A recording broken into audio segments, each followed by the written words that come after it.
Rumours creep in from the south of a giant who leads the forces of Scotland. His great sword driving through earth, man and horse alike. If this mythical knight can stall the English advance, it will give us time to develop the arms we need.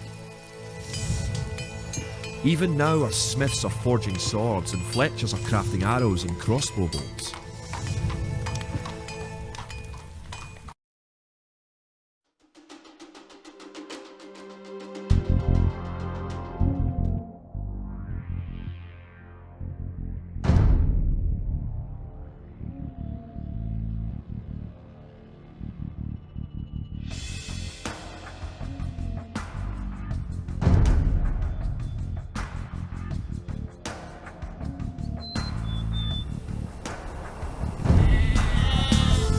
The English use very advanced weapons and armour. To win, you will need to advance to the feudal age and repel the English raids. You're going to need to research some technologies of your own to increase the strength of your civilization.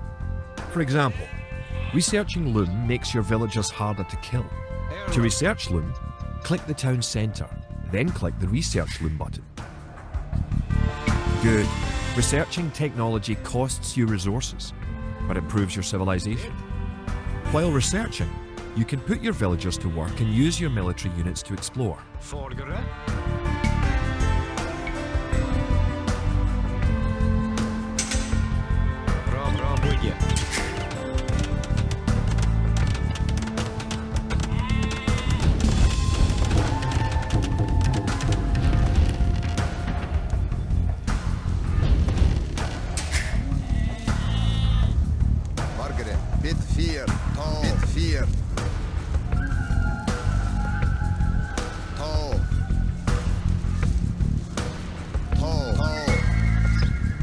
New technologies and buildings become available when you advance to a new age.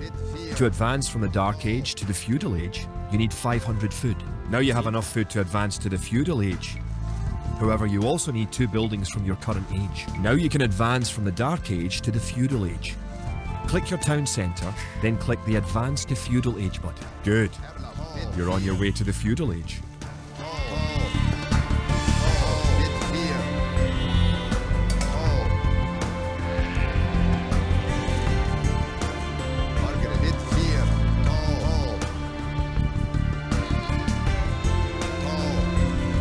To arms.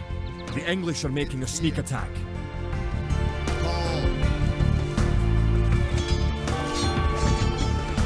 In addition to gathering food at forage bushes, villagers can herd sheep or hunt deer for food. Now that the battle is over, create some extra militia units at the barracks to replenish your forces.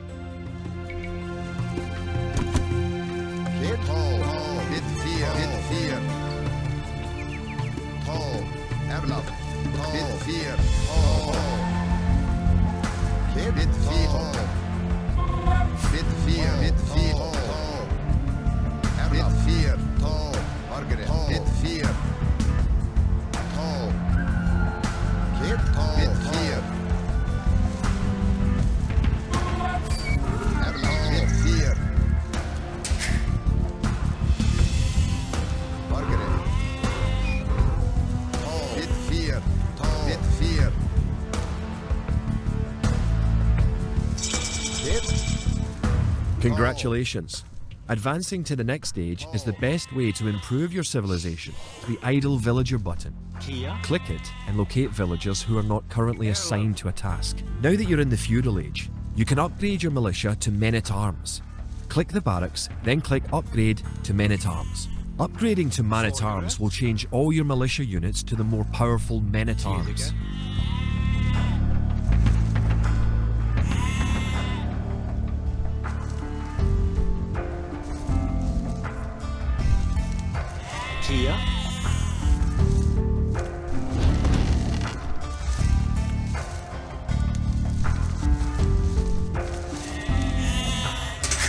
The English are attacking again.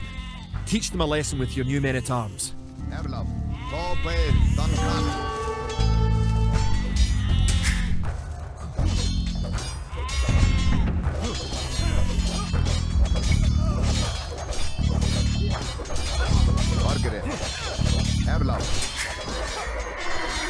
The English are no match for your warriors.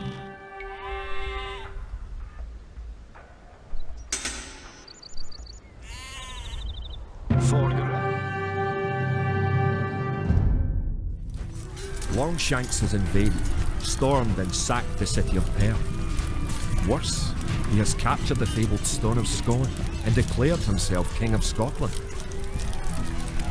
If we cannot bring about a victory in battle soon, the Scottish armies will be too demoralised to put up any fight at all. If this mythical Scottish giant does exist, I wish that he would bring his forces up to Stirling, where we shall next do battle. The time for minor skirmishes is over. We now prepare for war. The villain Longshanks is poised to cross the River Forth and threaten the town of Stirling with a force of men-at-arms, heavy cavalry and a multitude of archers. Our newly forged army marches southward to establish our own base and attack the English before they can ready their troops.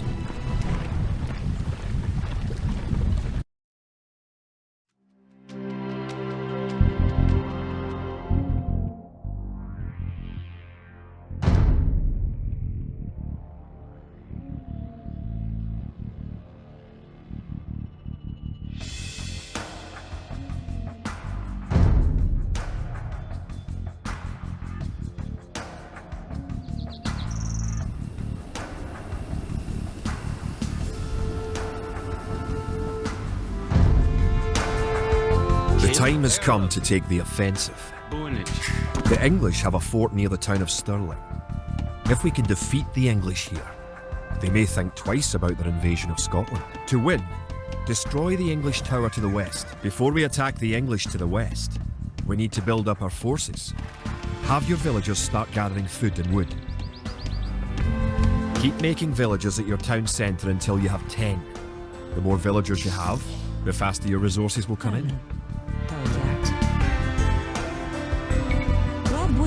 Scout cavalry are poor fighters, but they can see a great distance.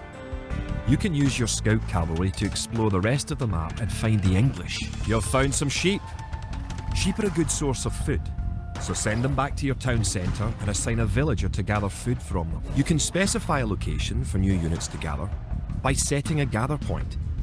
For villagers, click the town centre and click the Set Gather Point button. Use your villagers to build a mill near your forage bushes.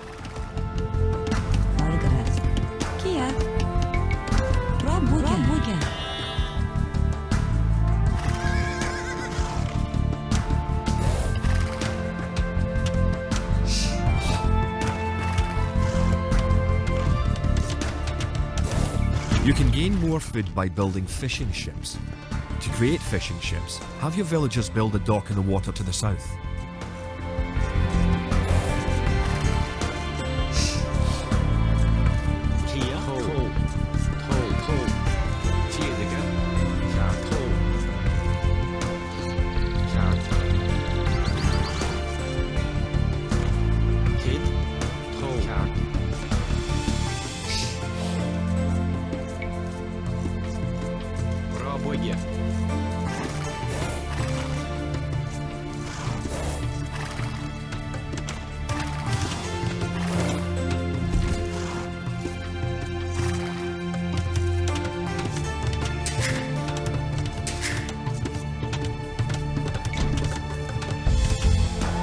Now click the dock and build a fishing ship.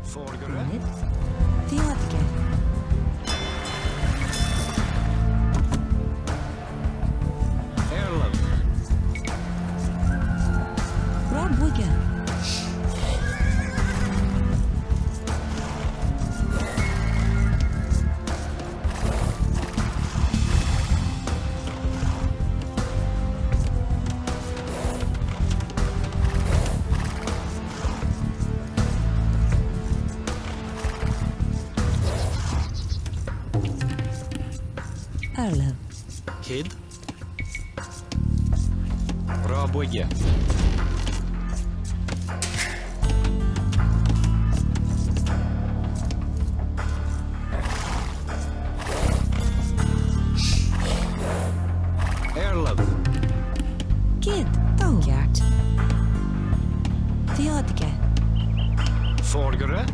To fish, click a fishing ship and right-click on a leaping fish.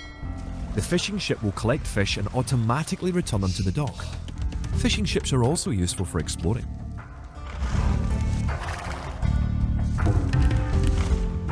Kia, kid. Build a barracks and 5 militia to defend your villagers and explore the map.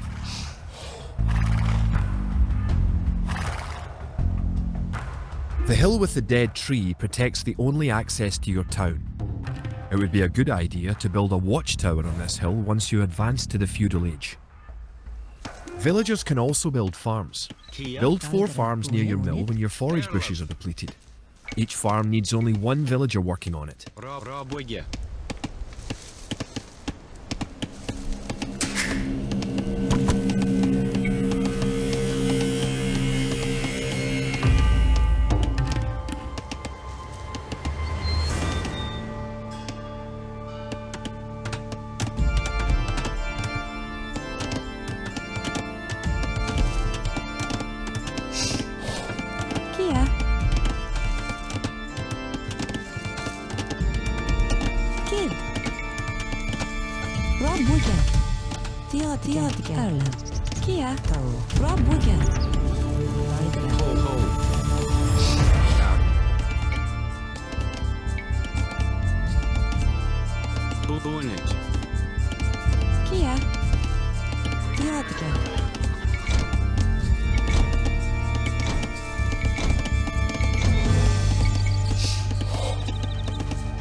Margaret. With fear.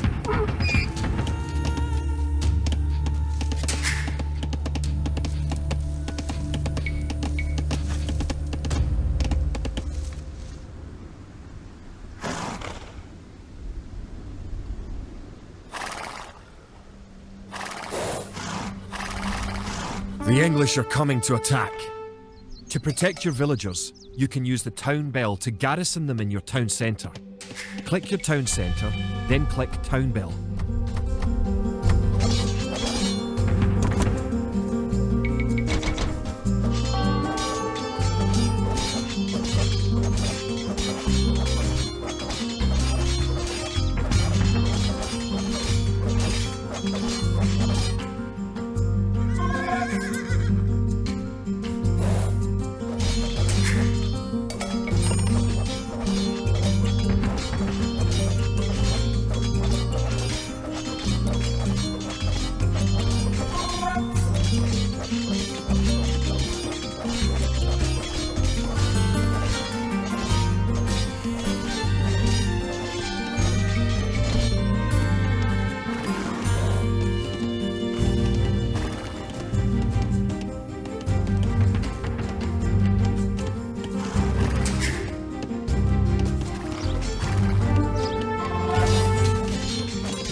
Now that you have reached the feudal age, concentrate on making some soldiers to fight the enemy. You will need at least 12.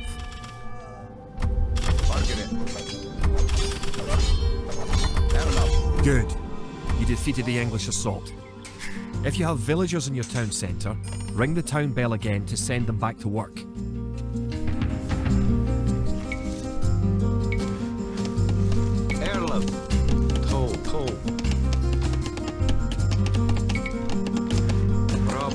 Don't forget, keep exploring the map.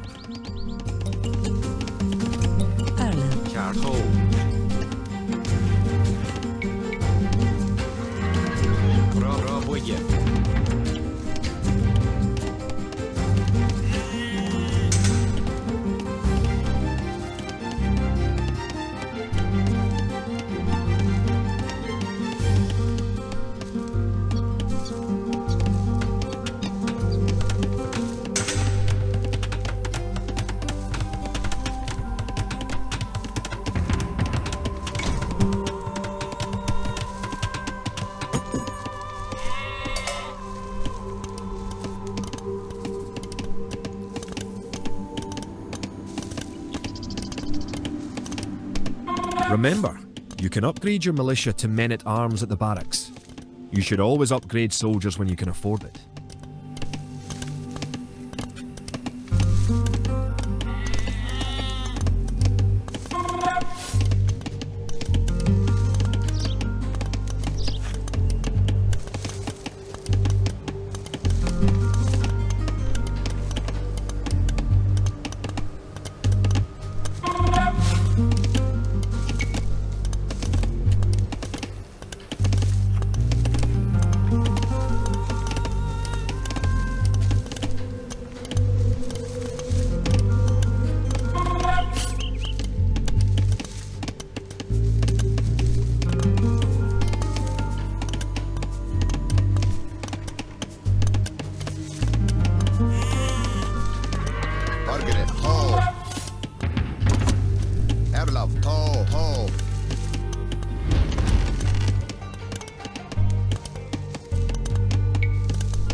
Remember to upgrade weapons and armour at the blacksmith. You do have a blacksmith, don't you?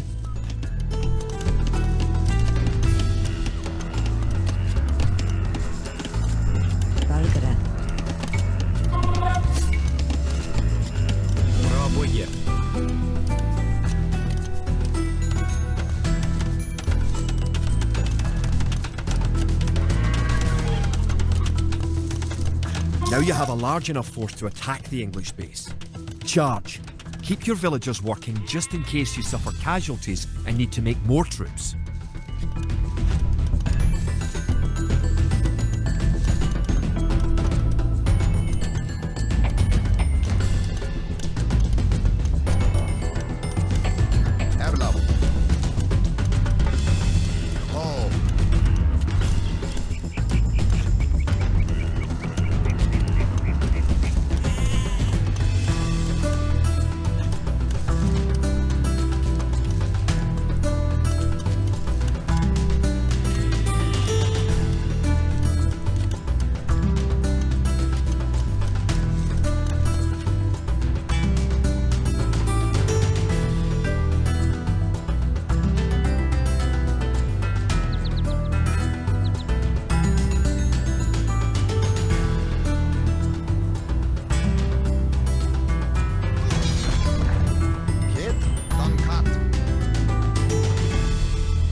You're close to the English base. Better not knock down this wall until you have an army of about 12 soldiers.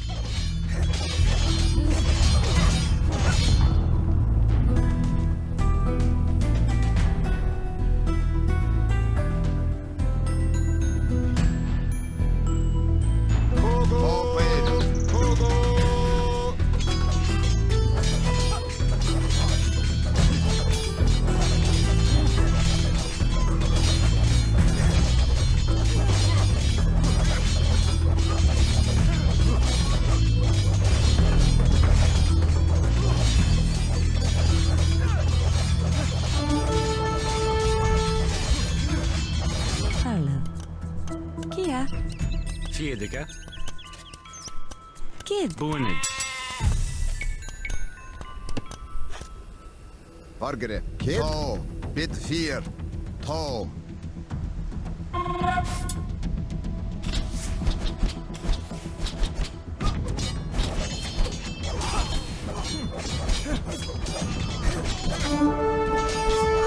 Good job. You have eliminated the English soldiers. Now, destroy that tower and our victory will be complete.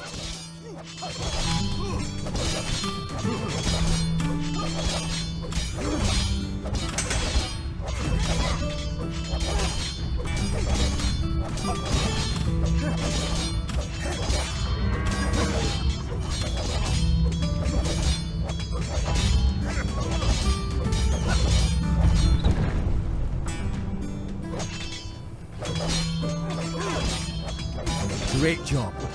You have destroyed the English camp. The Battle of Stirling is sure to end in victory for the Scots. Now that you know how to build up, advance through the ages, and find and fight your enemies, you have all the basic skills you need to play a random map game, the most common type of game in Age of Empires 2.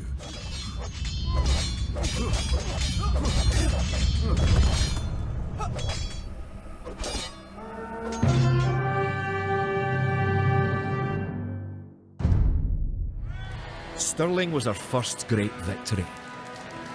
Even as we held the coastline, word arrived that Stirling Bridge had been held by a force of Scots led by the mythical knight of whom so many have spoken. Now we know his name. Sir William Wallace, the bane of the English. Edward Longshanks names Wallace a traitor and a criminal. Sir William replies he cannot be a traitor, for he never swore fealty to an English king. With Wallace leading our armies, the men fight with renewed vigour. Perhaps the tide of our misfortunes is about to turn.